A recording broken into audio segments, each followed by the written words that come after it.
Në obor, bia po rinte e qetë, ndërsa Labinoti filloi të ngacmonte me batutat e tij të zakonshme. Bia, ç'ke që më sheh ashtu? Të dukem interesant sot?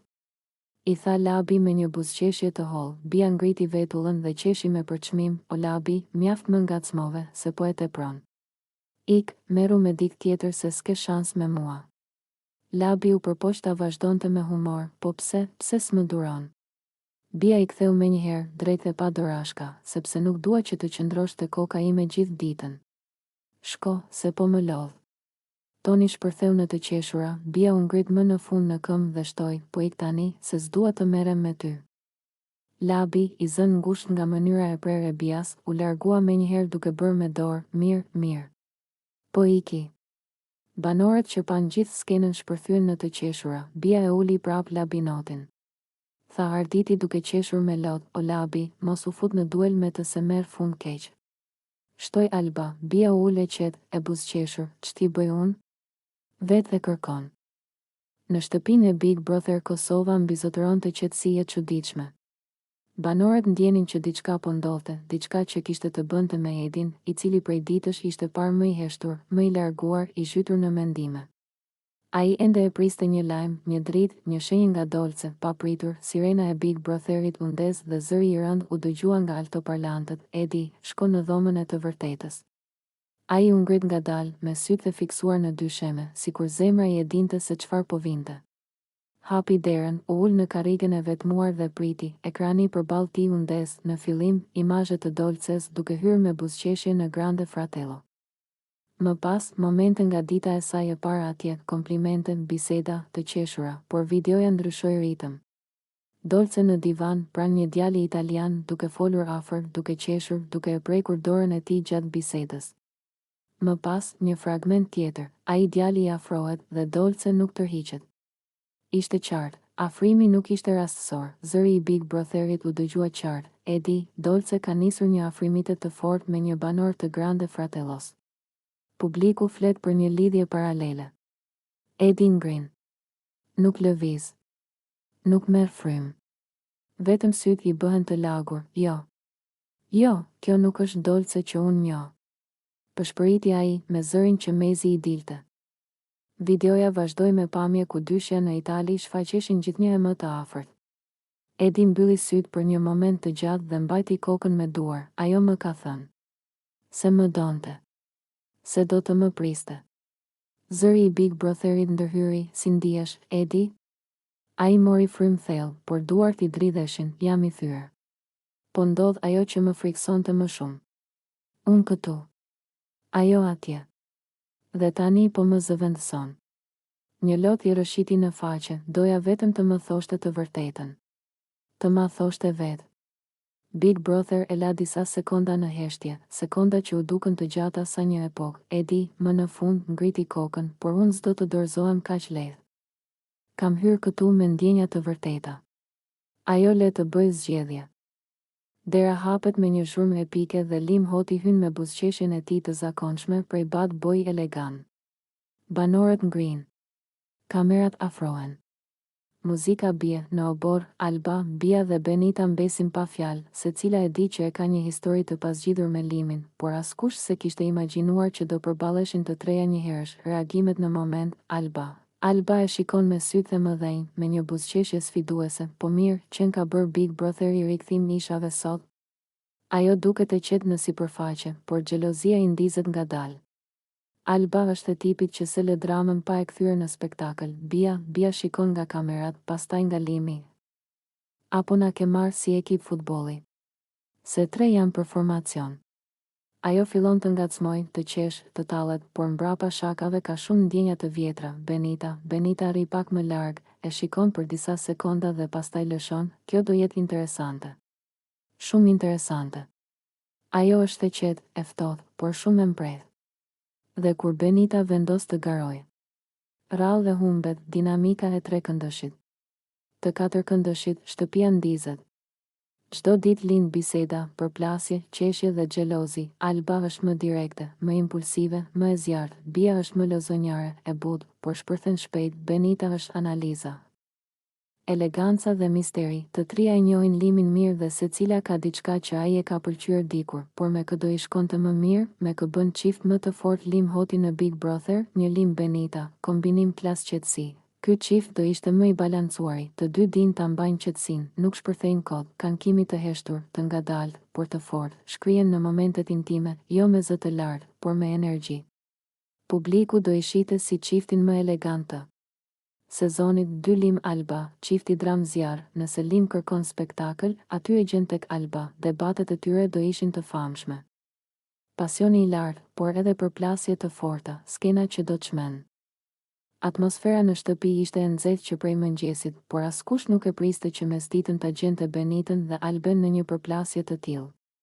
Tensioni ishte bërë i dukshëm prej ditësh, vështrime të ngrira, fjalë të pashprehura dhe një farë gare të heshtur mes tyre për gjithçka, vëmendjen, grupin, madje edhe dominimin brenda shtëpisë, në kuzhinë, ku banorët po lëviznin për të përgatitur drekën, një koment i vogël ndezi gjithë zjarrin. Alba e ngriti zërin e para, duke i hedhur Benitës një ironi të hollë, ti gjithë ditën vetëm ankohesh, por kur vjen puna të tregosh veten je zero. Benita, që zakonisht nuk lejonte askënd ta kap në befasi, u kthye menjëherë. Ajo e la lugën mbi banak me një zhurmë të fortë dhe ju afrua Albes, sy më sy, pa i lënë më asnjë hap pas. Alba, ti je e fundit që mund të më flas për veten time. Mos më provoko, se po të nxisin këto lojrat që luan. Banorët u ngrin. Ishte ai moment kur shtëpia hesht dhe të gjithë duken sikur s'po dëgjojnë, por në fakt janë të ngulur me vesh. Alba nuk u tërhoq. Përkundrazi, u shty edhe më shumë drejt saj, me atë buzëqeshjen sfiduese që vetëm ajo di ta mbaj. Po çfarë do bësh? Do më mësosh si të sillem? Këtu Benita shpërtheu. Zëri i saj u ngrit, i prerë, i zemëruar, plot tension. Alba, shko merre energjinë tënde diku tjetër. Shko bëj ç'të duash. Shko edhe shfryu po deshe. Vetëm mos e derdh të unë. Shko bëj çdo gjë që të shpartallon mendjen, vetëm hiqu nga fytyra ime. Fjala shpartallon mendjen ra në ajër si goditje e drejtë për drejtë. Banorët u ndan në dy anë të kuzhinës, disa duke shikuar Alben, disa Benitën, pa ditur kush do fliste i pari. Arbëri shtangu me gotën e ujit në dorë, ndërsa Bia u fshi prapa frigoriferit duke buzëqeshur nervozisht. Alba u duke shokuar për një çast, por pastaj ngriti kokën me krenari, sikur debati vetëm sa i dha edhe më shumë dëshirë për të dominuar situatën. Flet kjo që mendon se është qendra e botës. Po unë nuk kam nevojë të shfryj askund. Benita. Mbrëmja në Big Brother Kosova u erësua me një heshtje që nuk ndodhte shpesh. Produksioni thiri banorët në dhomën e ndenjes dhe u dha një paralajmërim të ftohtë. Do shihni diçka që lidhet me Dolcen në Grande Fratello. Edi ngriti kokën menjëherë. Zemra sikur ju ngrit në fyt, ai e dinte. E ndjente në ajër se diçka nuk ishte e mirë. Moment 1, pamja e parë që e thyen Ediun, në ekran shfaqen pamjet e Grande Fratellos, Dolce në obor, duke qeshur me një nga banorët italian. Ai e shoqëron, e prek në krah, i bën komplimente. Ajo buzëqesh, nuk tërhiqet, atmosfera duke intime, e afërt, sikur gjithçka ishte e natyrshme për të. Ediu ngrin. Nuk flet, vetëm fytyra i zbardhet. Kjo nuk ishte xhelozi, nuk ishte thjesht frikë, ishte momenti kur ai e kuptoi se Dolce po gjente dikë tjetër atje jashtë. Ediu li lëvizën buzët, por nuk doli zë. Banorët e tjerë e vunë re menjëherë thyrjen e tij. Moment 2, shpërthimi i dhimbjes, syt ju mbushën me lodh. Ai u ngrit ngadalë nga divani, eci pak para, mbrapa dhe tha me zë të ulët, i dridhur, jo. Kjo nuk mund të jetë e vërtetë. Ajo nuk bën kështu me mua. Jo Dolce. Jo. Pastaj, pa pritur, pse? Pse po e lë të shkoj kaq lehtë? Pse po buzëqesh me dikë tjetër kur unë këtu e pres? Zëri ju qa. Lotët i rridhnin në faqe pa kontroll. Banorët tentuan t'i flasin, por Edi vetëm tunte kokën. Unë nuk ja kam mohuar asgjë. Unë i kam dhënë zemrën. Dhe ajo atje. Ai nuk e plotësoi fjalin. Dhimbja fliste vet. Moment 3, aratisja në obor. Edi doli jashtë me hap të shpejt. Ajri i natës e goditi në fytyrë, por as nuk e ndjeu. Ai shkoi drejt pishinës, u ul në buzë, vuri duart te fytyra dhe qau si një fëmijë që nuk e kupton pse po i humbet dikush që e do. Ajo po gjen dikë tjetër. E pash vet. Nuk mund ta mohoj. Nuk mund ta gënjej veten më. Zëri i tij u thye, unë e dua. E dua shumë. Dhe ajo. Ajo po e haron. Në Itali, mes njerëzve të rinj. Moment 4, lutja e tij e pashpresë. Pa pritur, Edi ngriti kokën, shikoi qiellin. Mbrëmja në shtëpinë e Big Brother Kosova nisi me zhurmë, por u kthye brenda pak minutash në një nga skenat më dramatike të sezonit. Produksioni i thirri të gjithë banorët në dhomën e ndenjes dhe ekrani i madh u ndriçua me logon e Grande Fratellos. Ata nuk e dinin se çfarë do ndodhte, por Edi e ndjeu që diçka nuk shkonte. Moment 1, lajmi që e shkatëron, videoja filloi. Dolce e buzëqeshur hyn në shtëpinë italiane, banorët e Grande Fratellos e përqafojnë, i bëjnë komplimente, e rrethojnë. Si yll, në atë çast, Edi ngriu. Nuk lëvizi as duart, as fytyrën, vetëm syt I rrëshitën në lodh. Jo, kjo s'ka si me qenë e vërtet. Ai mori frym thellë.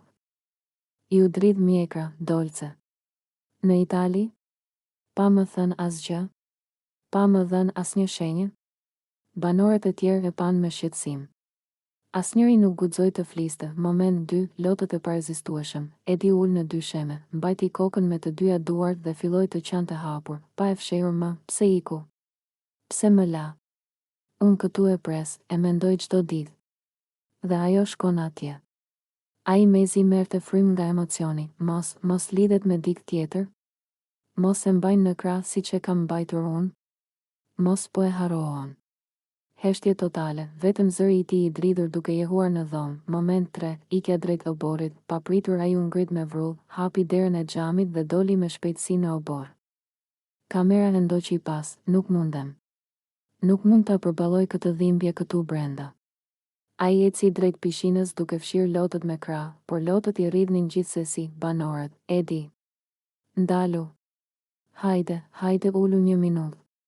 Por ai nuk donte të dëgjonte askënd. Moment 4, hidhja dramatike në pishinë. Edi qëndroi në buzë të pishinës, në heshtje. Disa sekonda që dukeshin si orë, u I shkëlqente nga dritat e natës, ndërsa ai merrte frym thellë, I shtrënguar nga emocionet. Pastaj, pa thënë asnjë fjalë, u hodh në yjer, jo nga rreziku, jo nga dëshpërimi I rrezikshëm, por si një shpërthim emocional, si një mënyrë për t'u larë nga dhimbja, për t'u freskuar.